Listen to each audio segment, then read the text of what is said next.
Success in farming is all about precision and efficiency, ensuring every seed, every drop of water, every nutrient and treatment counts. Terraplex Ag is helping farmers all over Iowa and the Midwest do just that. With precision ag drone technology and support from Terraplex, you'll boost your productivity and make timely and informed decisions, all while reducing your costs and increasing your profit. It's time to revolutionize your farming. Harvest the benefits with Terraplex Ag. Visit TerraplexAg.com.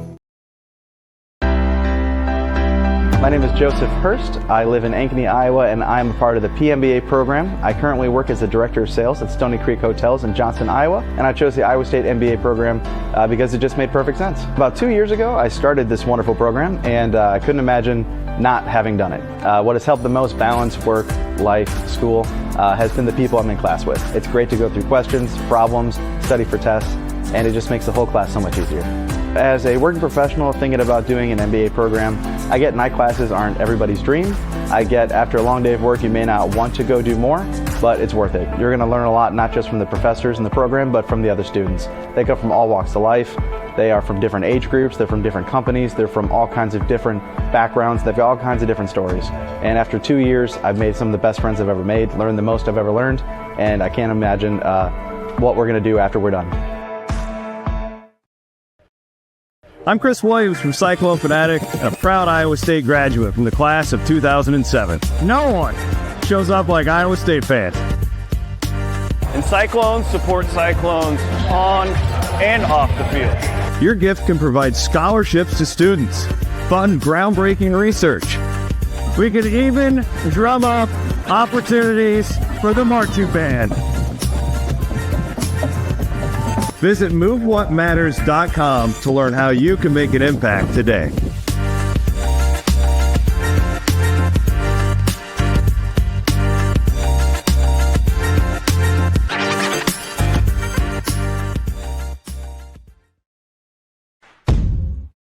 Chris Williams, Brent Blum, from the Wild Rose Casino Studio. It's Williams and Blum, presented by Mechdyne, on the Cyclone Fanatic Podcast Network. What is up? Welcome to Williams and Blum, Wednesday, the 22nd of January. We are presented, as always, by our friends at Mechdyne. Mechdyne. Mechdyne. The Mechdyne Corporation. Sorry, be honest with you, I was belching right there into the microphone. I apologize if you're par for the course watching and you had to see that. If you're listening, thank you. You should like, subscribe, leave a nice comment. If you're just going to give us 1 star and be a jerk about it, please don't. Just being honest with you. Presented by Mechdyne and the Wild Rose Casino Studios. If you're watching on YouTube, look at this guy. We're in studio today. Isn't this a great gift that Brent Blum I got that for Chris. gave me? This is the Clonado helmet. Thank you. You're welcome. What did I do to deserve that? That was very kind of you. My helmet guy is getting stuff ready for our Yeah, that is beautiful. our signing day event. Tickets still available, by the way, February 5th. WeWillCollective.com. You want me to wear that? No, but so I've got like some cooler ones than that coming. And so this was just kind of the add-on. What are some of the ones? Because I've heard about them, but like, what are the? Because it's hard to be cooler than that. Well, we've got all the newest possible designs. So, the like, Cyclone script. Yeah, In yeah. all colors. We got the Ames helmets. The silent and real auction at those things is, It's gonna be big time. I mean, it's pretty high end stuff. Yeah, but One of them. Yeah. We got some things in the works. So at the very least, the merchandise, even if you can't afford it, the merchandise watching will be fun. And Yeah. plus Matt Campbell will be there and 15 Iowa State football players. So if you get a ticket, we're also giving away basically a custom, like a one-of-a-kind poster to all attendees. Yeah. That you can get autographs on. Well- with Starcevich helped us out with it. Oh, cool. So he did a little caricatures of all the 15 guys that are coming.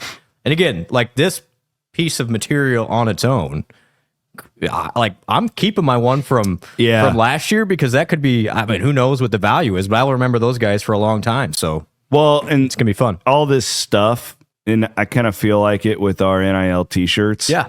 Yeah. And just a lot of the stuff that's going on right now. I don't know what this landscape will look like in 5 years. That's a great point. We could be in like a merchandise, memorabilia golden age right now with a lot of this stuff. And the reality is, this is the best time ever for Iowa State athletics from a success standpoint. Yes. I mean, how often do we talk about, you'll get like a thing from the 90s or, a hat from Johnny Yes. Orr, and it's just like, holy cow. Like, then it brings back the good memories. Like, there's a lot of cool things that you can do with it anyway. Yeah. No. And WeWillCollective.com. That event, too, is the best time to rub elbows with the players. Because they all want to be there. Yes, that's and what's fun about it. And they'll take pictures and they do all that. And same with the coaches. Like, they're super accessible. So that, like, in my opinion, if I'm a fan, like, that's worth going alone and then hearing what coach has to say and all the interviews and the presentation and the meal. And dinner, is there drinks. a meal? Yeah. Okay. We are doing a meal. Okay. Well, that is coming up on the 5th. Yes, and again, we have like 65 tickets left. Would love to sell that out to show support for the We're going to fellas. sell it out. Okay. That'll. We got 2 weeks left to sell that. Give me a link and I'll tweet it out. All right. We'll sell that. Thanks. We'll Appreciate sell that son of a gun out. But yeah, we got some cool things planned as well. Some surprises. We will talk ad nauseum about the UCF game and look ahead to Iowa State's road trip to Arizona. 2 quad one victories in the grasp of Iowa State right now. Arizona State wins at West Virginia, something Iowa State was unable to do last weekend. Yeah. So hope y'all are taking this game seriously coming up on Saturday. So this is a tough 2-game stretch where I would love to split in the state in the Valley of the Sun. I was taught. Yep. The Valley of the Sun. I'm heading there tomorrow. Actually, I'm looking forward to it. Gonna see some advertisers, see some friends, see some family, all that good stuff. While we're talking about that, Yes. I've got details. Okay, because For an event. correct, and we should probably get all these on the forum too. Yeah, we will. But this is literally just finalized. Together, we will. Together we will. So here we are. All right, team. We're taking notes. We'll get this on the forum too. Yes. If you're going to Tempe this weekend, Friday night, 5 p.m. till whenever the party stops, there's gonna be Cyclones gathering. This is with the Phoenix Alumni Association and our guy Joe at Bogies on Rural Road in Tempe. Bogies. And Bogies. That's the typical Game Watch location. Cool. Saturday pregame, they will be at the Yucca. God, these guys are just going to drink for 2 full days, aren't they? People are going to have a blast. Because the clones are coming to town and they don't ever get that. This is the first time. Yeah, I mean, I literally think there's going to be thousands of Iowa State fans. Dude, the third-party tickets are tough for that game. Well, and it wasn't for any other game, which No. leads me to believe that there's going to be a lot of Iowa State people there. Saturday morning, Yucca Tap Room Yucca Tap Room. on Southern Avenue in Tempe, and that'll be from 8 to 11. And Joe's going all out for us, guys. And then he's going to have a post-game party at the Culinary Dropout. And they're just not going to stop. I mean, the night will continue on to support your top 3 ranked Iowa State Cyclones. The post-game's at the Culinary Dropout on Farmer Avenue in Tempe. So thank you, Joe, and the Phoenix Alumni Association. We're going to have some We Will signage there, too. My guy AJ is traveling down there with the Jaden crew. So, yeah, it'll be hope to see. I wish I could go, but you'll represent, I'm sure. I'm going to be at pre or post game. Yeah, if Iowa State wins, I'll probably be at both. The plan now is to go to the pregame. There you go. I'm not working that game. I'm going to drive down to Tucson and work that game on Big Monday. So Bogies Friday night, Yucca Tap Room Saturday morning, Culinary Dropout Saturday post game. All right. Cyclones everywhere. I do think that the crowd, I haven't looked at, I just know like some of the biggest donors Iowa State has had a hard time getting tickets and had to go through like StubHub. Like this is, I struggled myself trying to find some for people. Going to be really cool, especially, I mean, you're third ranked team in the country. And Brent, they bounced back exactly the way I wanted to. Yep. It was perfect in the sense of what do we say on Sunday? You got to get Gilbert going. I'm not as convinced that it was good to see Heisey hit the shot. Well, hopefully that kind of keep those juices flowing for Nate. But when, you get some offense from Watson, you really one of the great games in Hilton history from Joshua Jefferson. Crazy. Was that? So I've said this a few times. It felt quiet. Oh, it was. Yeah. It was very cool. Just super efficient. All of a sudden, you just look at the box score and he had 26 points. And it's like, geez. You talked about it on your show this morning. I have no idea what Johnny Dawkins was attempting to do in that game. Like, why on this green earth would you try and run with Iowa State in Hilton when you just saw West Virginia completely slow the game down, make it into a fist fight, and win the game, which you had just done against Houston? But yet you come out here and it's like the Warriors from 2017. It didn't make any. It was like literally one of the more baffling coaching strategies I have seen in a long, long time. And I was worried that they had just played Houston because it's kind of like a get you ready for Iowa State type thing. And Very similar teams. That first 5 minutes, like what are they trying to do? I mean, Curtis was making shots right away. C-Dub, Iowa State had 1.35 points per possession, which is the highest of the year.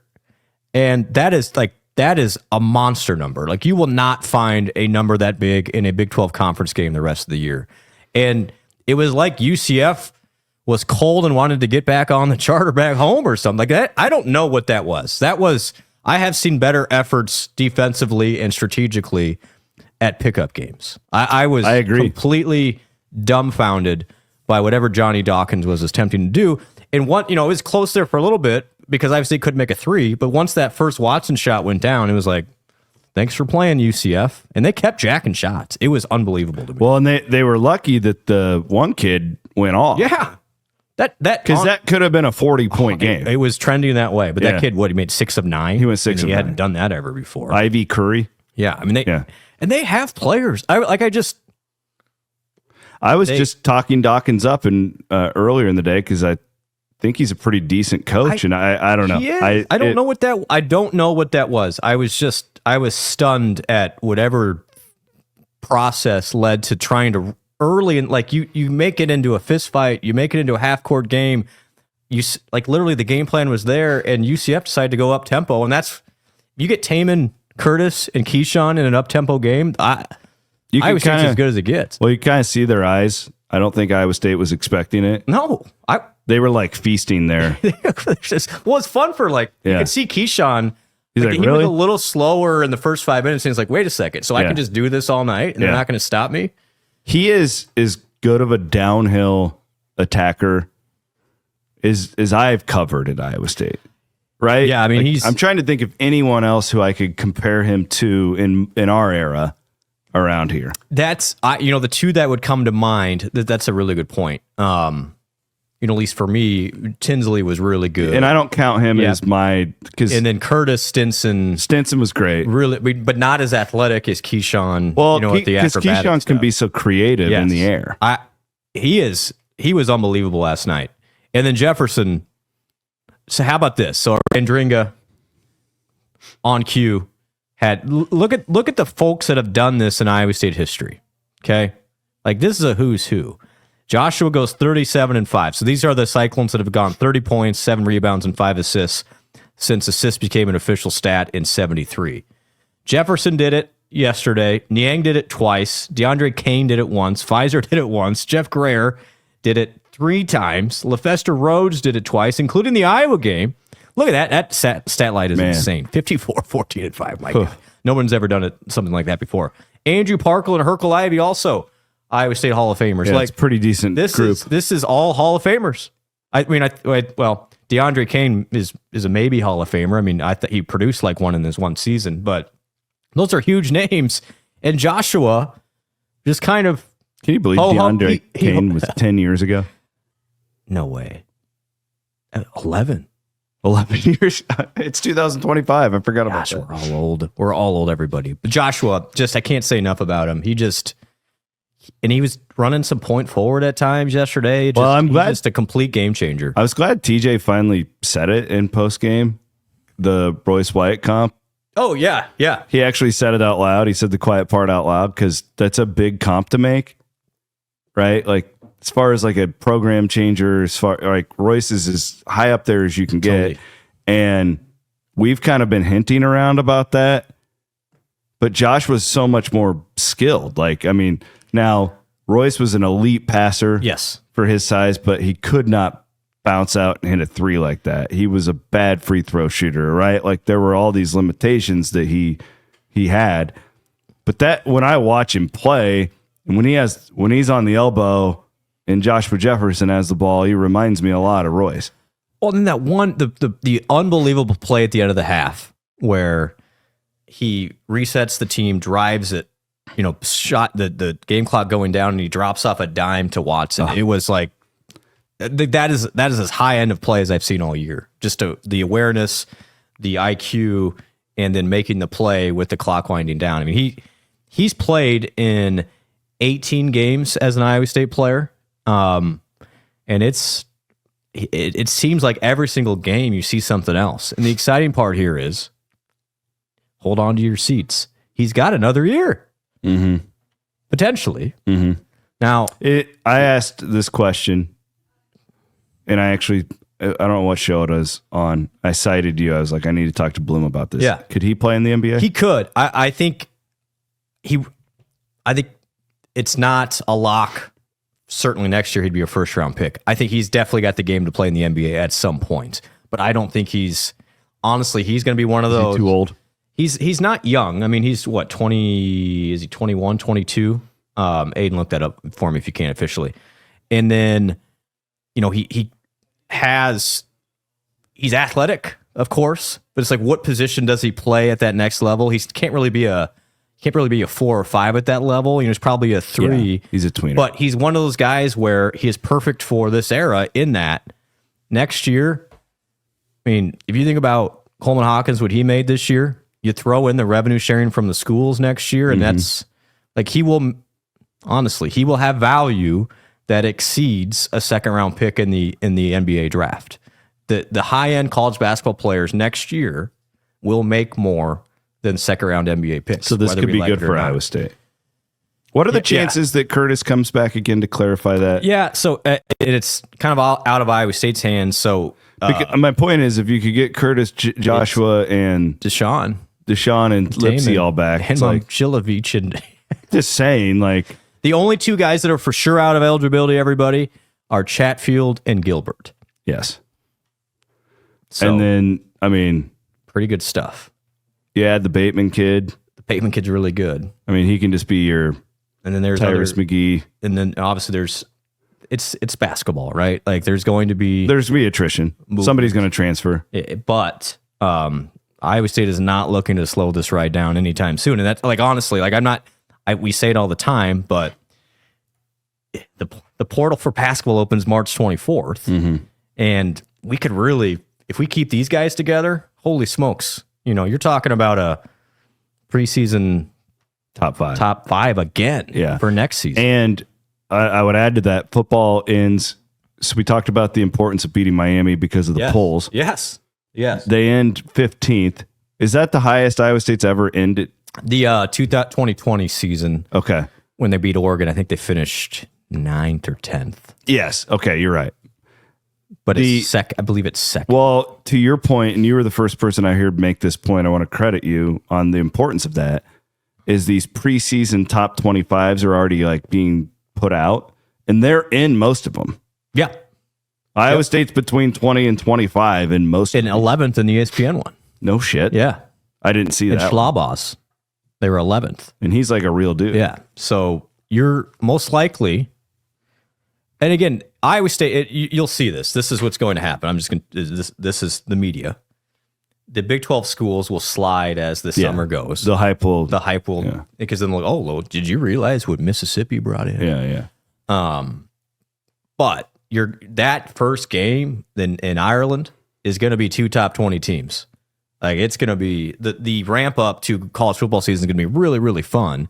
And as we've talked about, Iowa State still has notions of adding a couple more pieces in the portal, but that's well, we got to wait and see how spring goes. And they'll probably lose a guy or two. Everybody kind of does. Yeah, but you don't know. Yeah, I mean that there is. I'm not saying it's a starter, but yeah, there's a secondary portal window again. For guys are like, I don't like where I'm at on the depth chart, whatever, and they can do that, and hopefully you can pluck a couple of these dudes. To your point, it's pretty cool. You're going to have a top 15 college football program preseason next year, probably top 20 to be safe. And then that men's basketball program, if it continues, I mean, you're obviously a Final Four contender this year. And then you're going to be right there again, expectation-wise for next season. And then, as TJ starts building these years, so you're going to go C-Dub, last year a 2 seed. This year you're looking at a 1 or a 2 seed. Then preseason, like at some point, then that respect starts building. Well, and then it's easier to talk to a recruit. Exactly. And that's where, like, if we can get through this next like 12 to 18 months in this weird interim college athletics period, I really think things are going to be good for a long time. It certainly seems like it. Hilton was magnificent. I thought it was really good. I'm just blown away by everything that Iowa State has done to make that atmosphere better. The video board is amazing. I know I'm a little out there with this opinion, but I just think that the new music it makes the program feel so cool. Like there's this vibe that's in there that's amazing. Yep. The students were incredible.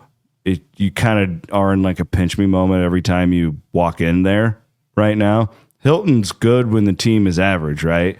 When the team is elite like that, I can't wait for the Kansas State game on the 1st on a Saturday afternoon. Absolute hate fest towards. That's a whiteout, by the way. Oh, and you guys are doing a whiteout deal at We Will, right? Well, we have white gear. Yeah, so if you don't have any, I saw you guys put that out. We got some white Iowa State basketball stuff. Yeah, we still got all our you should have all your white stuff Cyclones versus the world, all that good stuff. The Hilton awesome, right now man. it's.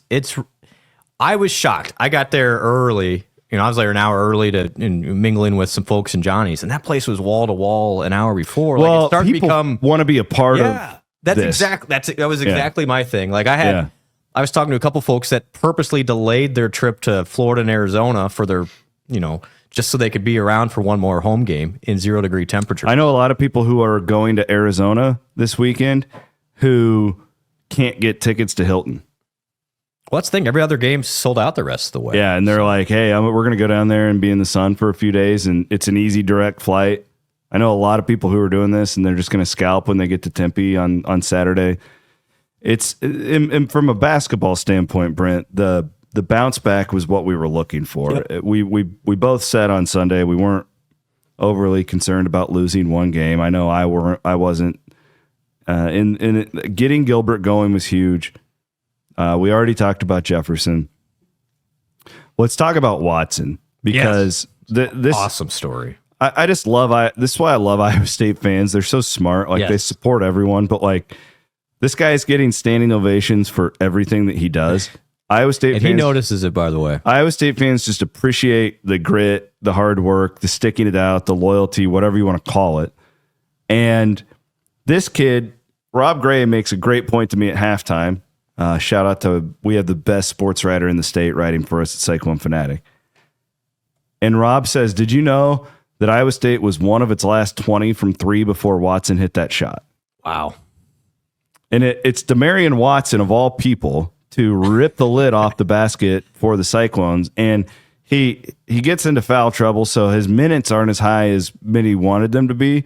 But this is a guy who's basically getting like 0.75 rebounds per minute that he's out there, right? It's an incredible. His rebounding rate is insane. And defensively, he was awesome again. He had Iowa State was struggling in that first 5-10 minutes with a UCF's length. I mean, they got some big old dudes there. And Watson came in and really controlled the boards. He had scored 5 points all year.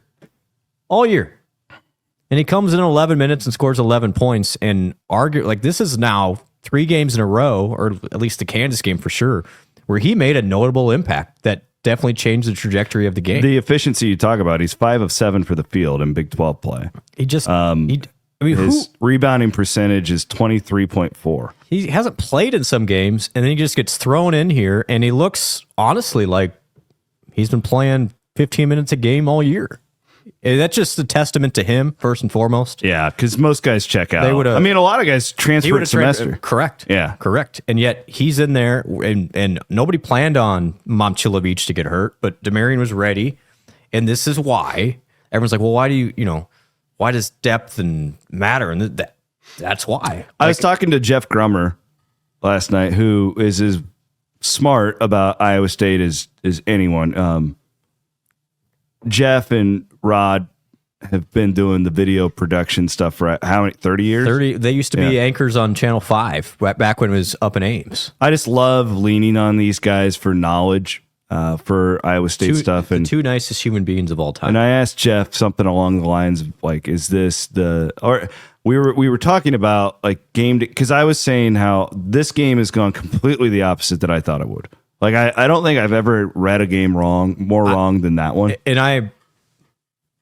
I thank Johnny Dawkins for that. I thought this would be like low 70s, high 60s. I did too. I thought we were in for that. Yeah. Right. I had completely the most points scored in the Otzelberger era, high possessions. Like, it was crazy. Mississippi Valley State was in town. And Grummer and I get to the point where you just can't, with this college basketball, specifically in this league, you can't, you just have to go game by game. Like, look at Arizona State winning at West Virginia. If you would have quizzed 1,000 Iowa State fans, and I don't even know what the line was in that game, I would guess that 975 of them would have bet on West Virginia to cover whatever the line was in that game. Oh yeah, last night. Yep. Because we live in the moment with these teams. Yep. You cannot do that in this league. It is a game by game. So we're talking about this, and because it's also like who would have thought that Watson and Jefferson are just going to break the 3 points wide open for Iowa State, right? Like, we didn't, nobody thought that was going to happen. And we somehow got into the 2000 team in this one, and Grummer was there front and center for all those teams. Yep. And he makes the point to me, I don't know, like that team might have been better, but he basically pointed out they went like 6.5 deep. Yeah, they did not have an injury. Well, they did. It was Rancic got hurt and then came back, and Shirley was kind of in and out too. But yeah, you're right. And they would not have been able to weather the Momcilovic thing. Correct. And that was kind of where we landed with this group. And again, I'm just so glad that I was talking to Jeff at that particular moment, because it gave me great insight on, the history of this program. And not only that, it's like, knocking on wood here, I mean, if another guard got hurt, you could probably throw Noyes in there. No doubt. Right? Like, there's other dudes here who could contribute. Yeah, and then, again, the popular narrative, and I'm glad Nate made a 3. Okay, I'm glad he made that shot. That. Just to get it. Kind of like when he hit the shot in Maui, right? Like, he needed that one there. Yeah, and he's a good shooter. Like, he just needs to, honestly, shoot more. I think once he shoots more, he'll see a couple more go in. There's like this weird thing where you don't shoot a lot, and then all of a sudden you just kind of get out of your rhythm. But I know that the popular sentiment on the internet in the last week is that Iowa State needs Nate to do more. I don't think they do. Like, I really don't. I don't. Yes, he just can't be a zero. He can't be a zero. He needs to make an open shot, or at least needs to force the defense to honor him. But Iowa State's been great all conference. Iowa State's what now? 6-1 in conference. Yes, with Nate not really doing much offensively. Like, I think we get carried away of, everybody needs to be able to make a 3. Yes, and he can. I don't think that part is as instrumental as some think it is. Because Iowa State's got, if Curtis keeps playing this well, Keyshawn steps it up. I mean, you don't need Nate to score 10 points a game. You don't. What you need somebody in the front court to show the ability to hit a 3. Totally agree. And totally they got that with Joshua. Yes. Joshua doing that. That's where I was going. Watson doing what he did. As long as the threat is there, correct, teams can't do what West Virginia did. That's where I was going. It doesn't just have to be Nate. Correct. If it's Joshua, if it's Demarion, when Momcilovic comes back and hopefully, in the next 4 weeks, it's not just like I feel like we're putting way too much just on Nate, that he's got to be the one to do it. In reality, if Joshua's making as many threes as he did last night, Iowa State becomes impossible to guard. And the other reality is they didn't bring Nate in to be this sharpshooter. Like, that was never, hey, Nate, we need you to go 45% from 3. I mean, like, it's great if he does. I just think we got a little bit carried away. He needs to be the one. And again, if Joshua's making those shots, it's the same difference, because what you're doing is you're bringing your bigs out and spread. That's all you need. More. Yeah. And it should help on Saturday, right? Like, it should help Now they need to consistently do it. Yes, for sure. Can't just do it at home. And Joshua's strokes looks really good, but I mean, has he made a 3 on the road yet? I mean, I think that would be the next thing for him, is to consistently start. If he starts knocking down threes at that clip, oh my gosh. Like, you're talking. I said that to Hassel this morning. Team All-American. Well, and it's a totally different level for the team. You can't guard him then, because what do? You got to give up something. I mean, this guy, that was just an incredible performance. I mean, 30 points, 36 minutes, 9 of 14 from the floor, and he's getting to the line too. It's just fun to watch, and I just, even without Momcilovic, Iowa State just beat a potential NCAA tournament team by, should have been 35. Yeah. Not I mean, if that other crazy. kid goes crazy, then you're right there. But all that said, Arizona State, that's no gimme on Saturday. It is not. We'll get to that one next. The great sponsors who bring you Williams and Blum Wednesday. We wouldn't be here without any of them. There's a reason this is all free for you to consume. So let's thank our sponsors, Gravitate Co-working. Check them out at gravitatecoworking.com. Co-working needs, get your office moved. You know that I was reading about this, about the mental clarity, about how changing your workspace can fire off different cylinders in your brain. I believe. Did you know that? That's a real thing. I always feel better when I go even to here. Yeah.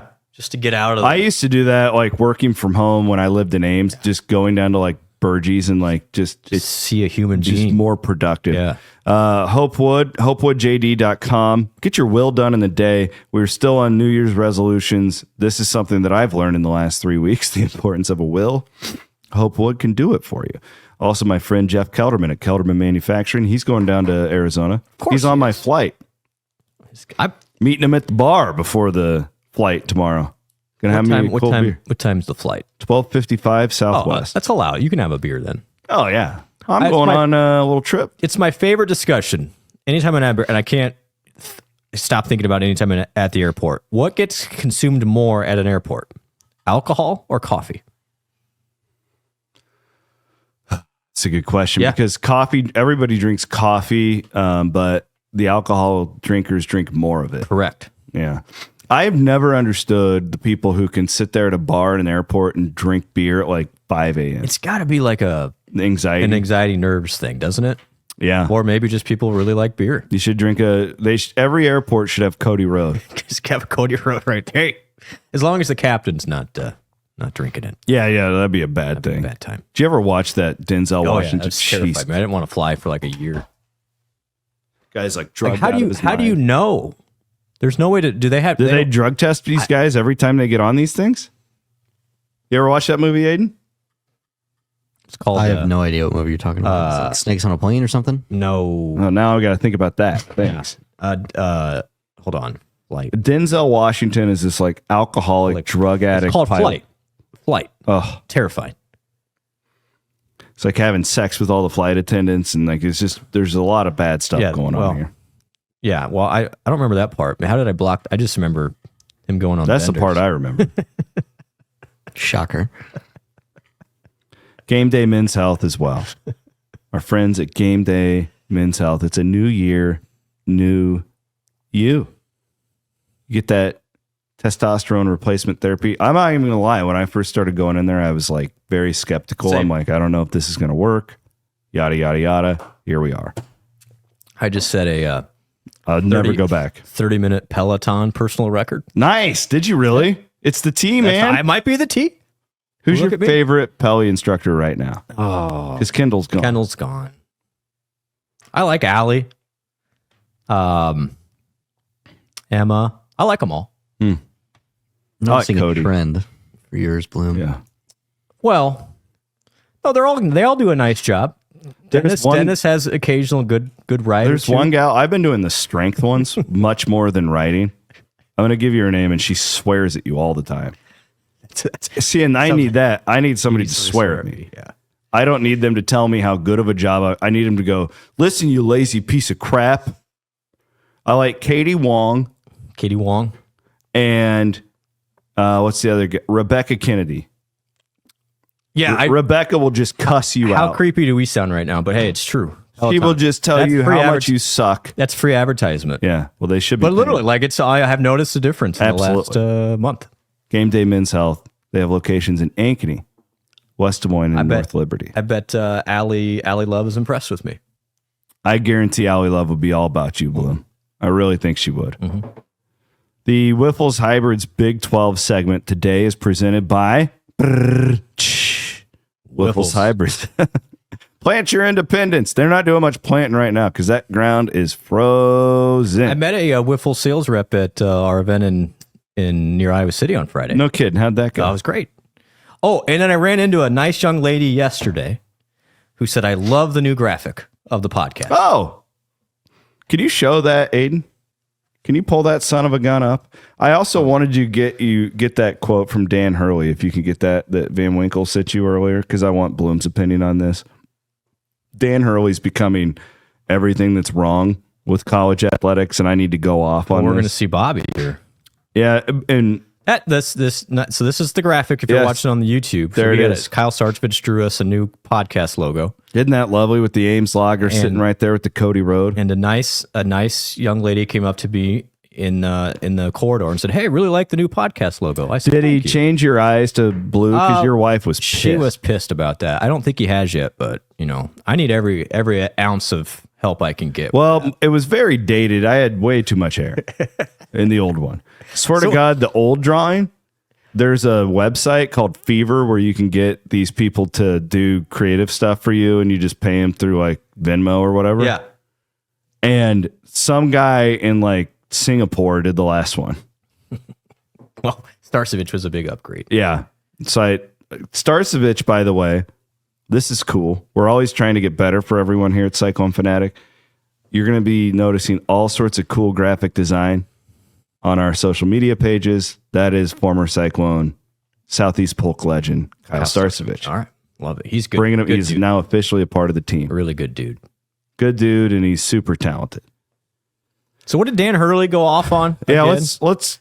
So I got a problem with that guy. he got caught on camera on FS1 last night, running out to like center court, and he's cursing out the official. And I am paraphrasing here, but he yells at the official something along the lines of, "I'm the best effing coach in the country." Basically saying, like, listen to me, I'm the best coach in the country. Don't turn your back on me. I'm the best coach in the effing sport or something. Yes. Oh Thank you. Gosh. And in my retweet of it, I go, is this AI? Like, I'm honestly like, is somebody tricking me here, or is he that arrogant to say that to an official? Well, he was asked about it post. Do we have it now, Aiden? Okay, he was asked about it post game. I can't wait. And as if he couldn't be more unlikable, this is what he had to say. He likes me, camera. I bet you I'm going to have the GAs. I'll release it to the media too. What was the game on today? It was on FS1. I just wish they'd put the camera on the other coach more. Obviously I had a moment with Coach Dad Mata today because he was so far out of the box that I figure I would just go over and have a powwow with him and Pat. But like I just wish they would show these other coaches losing their minds at the officials in other Big East games that I'm coaching, where I look going into a timeout when I'm not talking to officials. I see the other coaches as demonstrative as I am. But the camera, obviously, I've created this for myself. I'm not no victim, but I just wish that they would not have the camera on me 90% of the time, unless they feel like it's driving ratings, and more assholes on Twitter that could put clips of me from a game and say, yeah, look how big of a monster he is. He's yelling at a ref again. What a monster.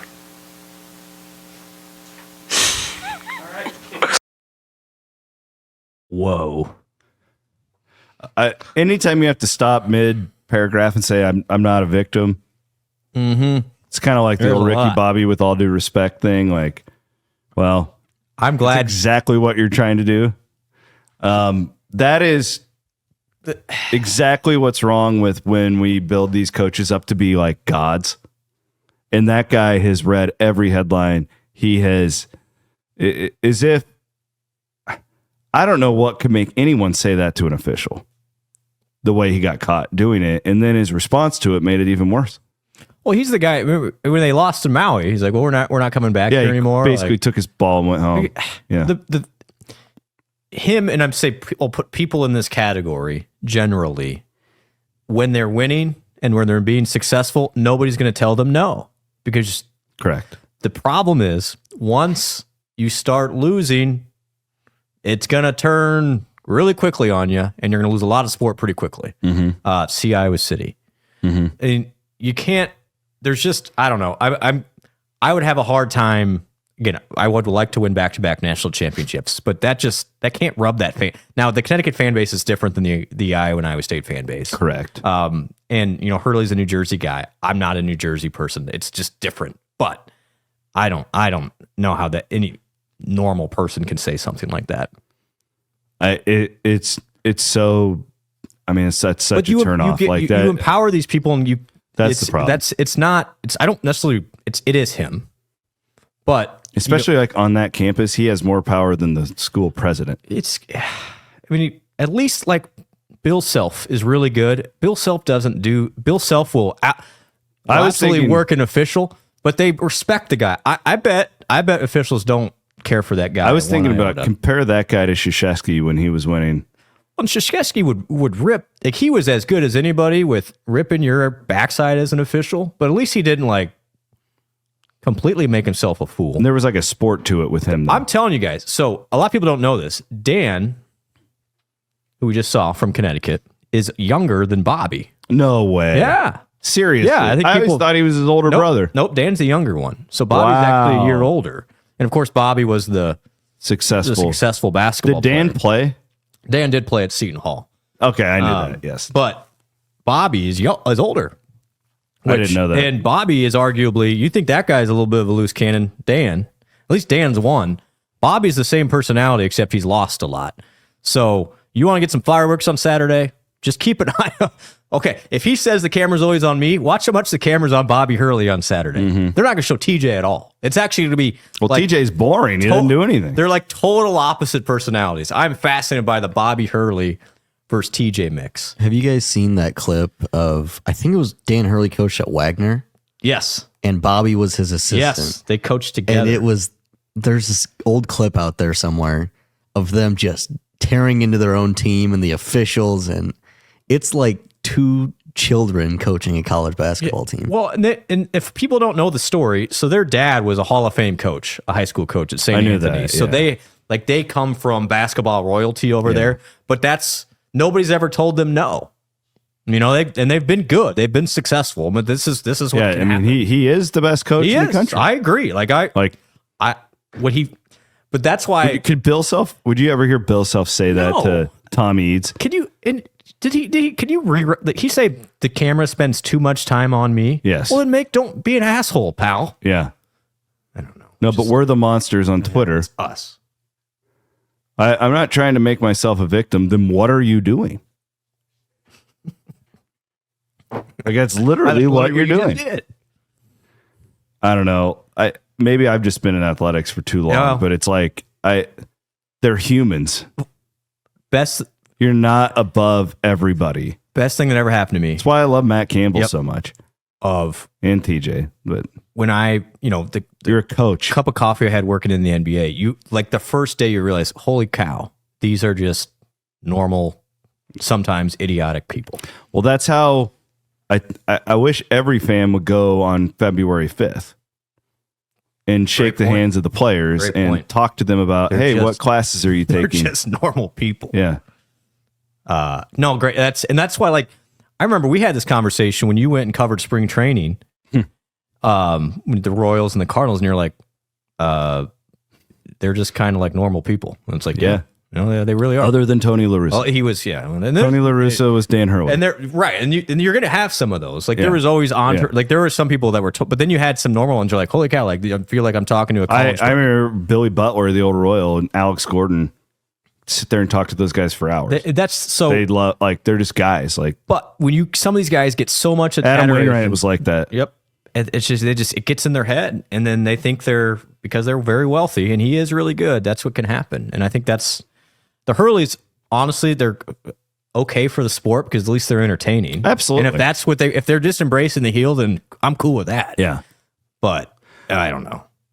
The referee thing is just weird too. It's like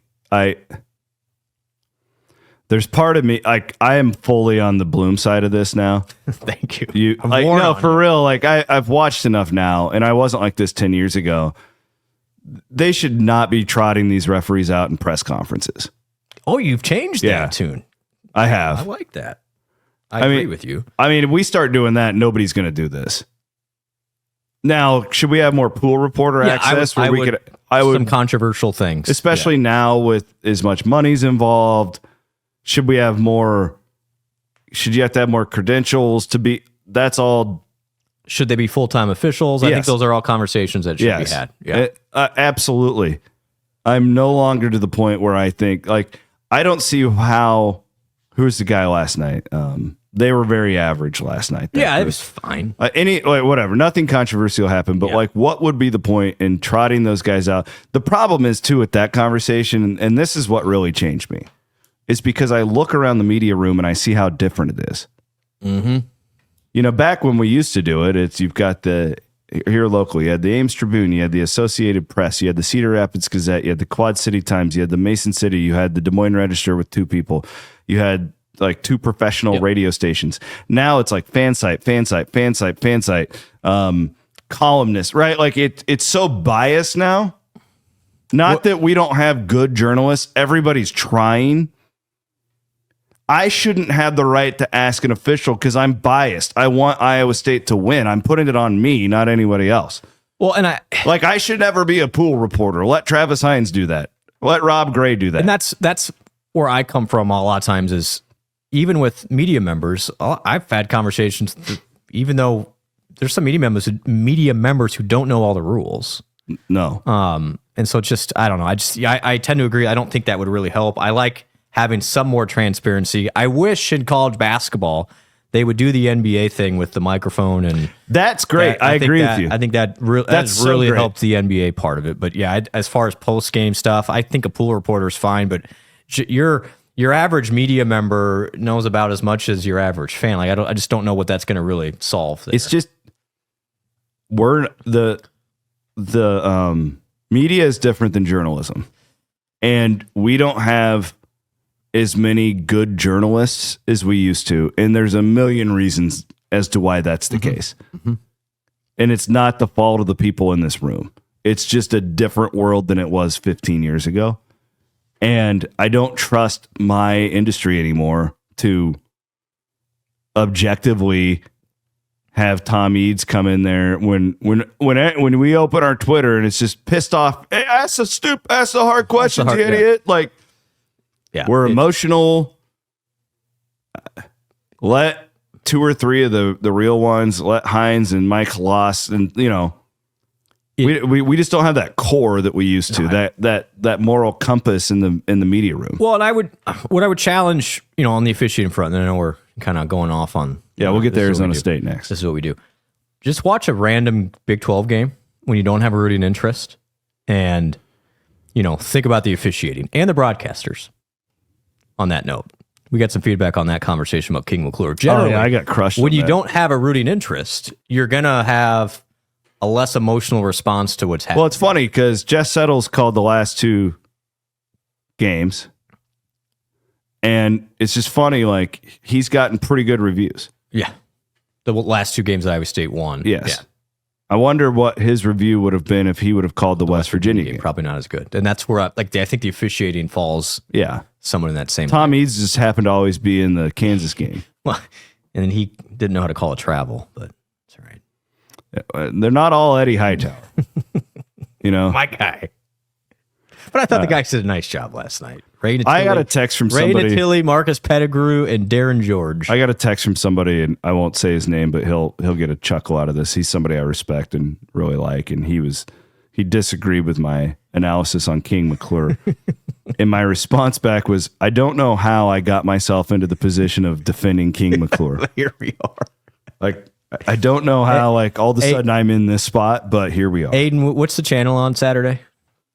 I think ESPN Plus. Yeah, it's Plus. Okay. King? Could be Return of the King. Might have the King. Could be Return of the King. Arizona State's ESPN Plus production of the women's game a couple weeks ago was below par. That was pretty bad. Well, hopefully it's at least It might be a king game, the guys. I'm going to be sitting behind one of the baskets. You want me to do something funny? Well, at Arizona State. Oh, this is new for Iowa State fans. Aiden, Google this. The curtain of shame. Yeah, The curtain of distraction. Yeah. Have you heard of the curtain of distraction? No. Oh my gosh. So this has been going on since for like 15 years, 20 years. They have this curtain behind the free throw, and they have an ongoing like comedy routine behind the curtain while Iowa State's shooting of random things. It could be a fat guy, could be Michael Phelps one time came out in a Speedo when he was doing it. Just a lot of histrionics. They did it for the women's game there too. So Iowa State gets to embrace this. Here we go. This is the free throws distraction. You got guys doing little then guys surf action there. Yes. They also it's just that's so I'm opposite of that. I'm not but there appears to be a sword fighting bear fighting a pink panther. Wow. Well, this Phelps. Is that really Phelps? Really Phelps? Yeah, I can see the grad student. Yeah. Good stuff. That'll be worth the evening. I would say that it has. Who do you want? Okay, of all the Iowa State players, free throw distraction behind, who do you think's the least thing? I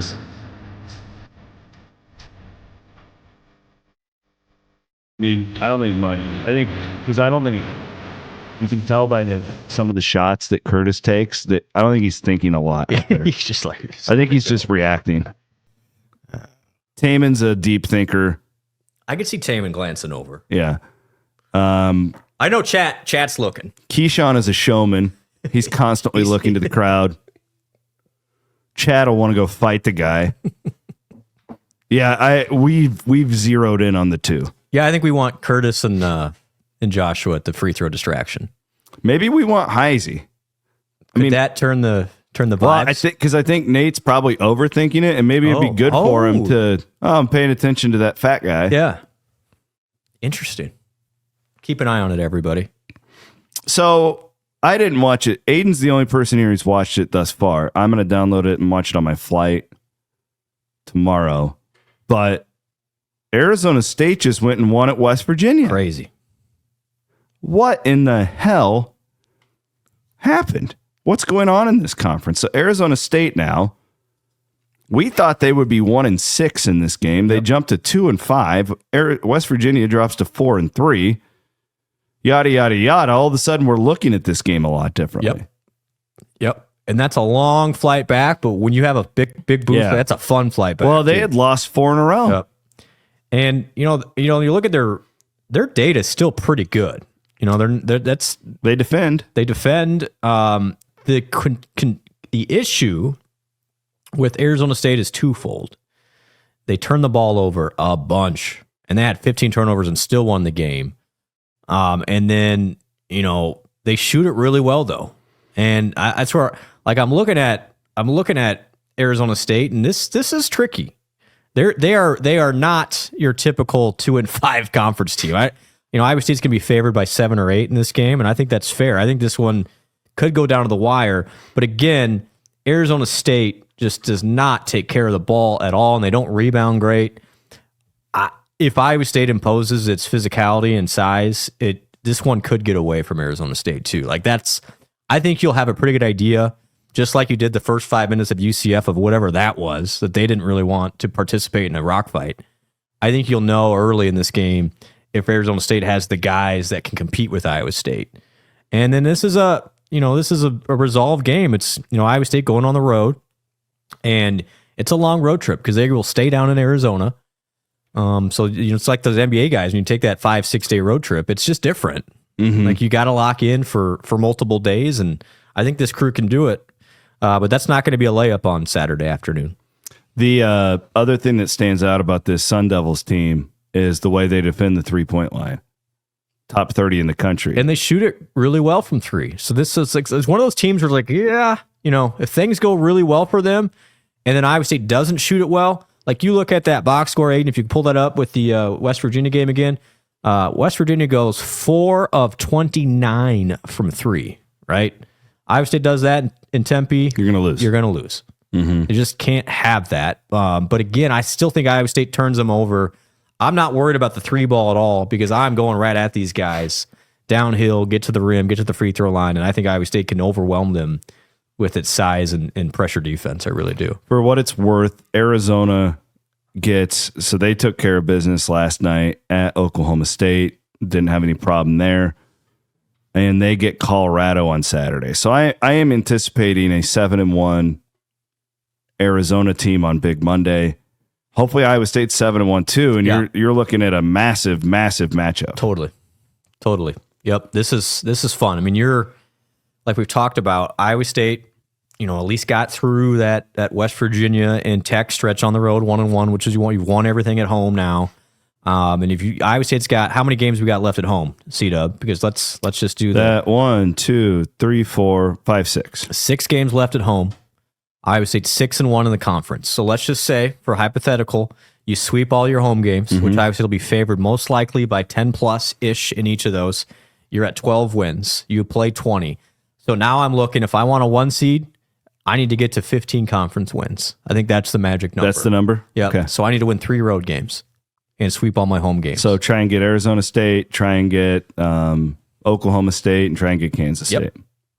Yep. If you're 15-5, that means you can still win at UCF. I mean, you look at that, like for sure. Oh yeah. If they trot that out again, Iowa State wins that game down there. It doesn't matter. But yeah, if you're let's say you're 25-6, 15-5, that's a 1 seed right on the edge, and definitely a 2 seed. Good stuff. So you get this one, you just keep building blocks. Well, and I'm just pulling it up right now. We don't really need to do this every show, but I think it's fun. The metrics, the net rankings in KenPom have made me deeply enjoy college basketball more because it's like everything means something. Yes. Our buddy Chad Winterbore texted me this morning. He's like, why didn't our offensive rating go up? We scored 108. Yeah, but I get it. I'm not making fun of him because I do the same thing. I'm sitting there refreshing KenPom after every game to see, it moved 2 spots here. Iowa State's net is still at 6, 5-2 quad 1. This is great though, because I don't think Arizona State was quad 1 until last night. This is good for Iowa State. It's a great help. That's a big deal. So you have 2 quad 1 opportunities in Arizona. Yep. This is yes, you want to win them both. If you split them, you're fine, and if you lose them, you're not dead. Here's some numbers. How about this? This just changed this morning. Odds to make the Final Four. Ooh. Who's number 1 right now? Auburn. Auburn is second. Auburn is 1 plus 110. Is it Duke? Duke is 1-1 even really? right now. I don't like that. Guess who's third? Iowa State. Yeah. Because they're above Tennessee, above Florida. And now above Houston on the odds to make Interesting. I don't know if I would have put them above Houston, but that is. Third, 250 to make the Final Four. And while we're on it, odds to win the national championship. Well, if you're 250. Yep. Plus 600? 10-1. Okay. 10-1, but third best odds. Well, that's good value then. Iowa State is the third best odds.